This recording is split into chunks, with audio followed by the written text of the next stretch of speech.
What's up mga idol, update ko kayo sa ating sisiw ngayon. Dahil diretso ang ulan, tapos ngayon umaraw na, ito na lang ang natira sa ating sisiw. Bali 3. Ayan, lalaki, halatadong lalaki na yan. Tapos ito babae, at saka ito mga idol, pahula naman ito kung anong gender ito, babae ba o lalaki. Ayan, ano kayang gender niyan.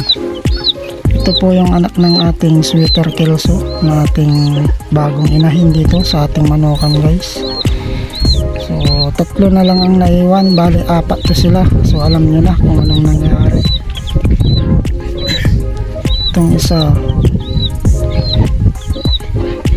mukhang nilalamig. Yan ang pinapainom natin guys, sulfur,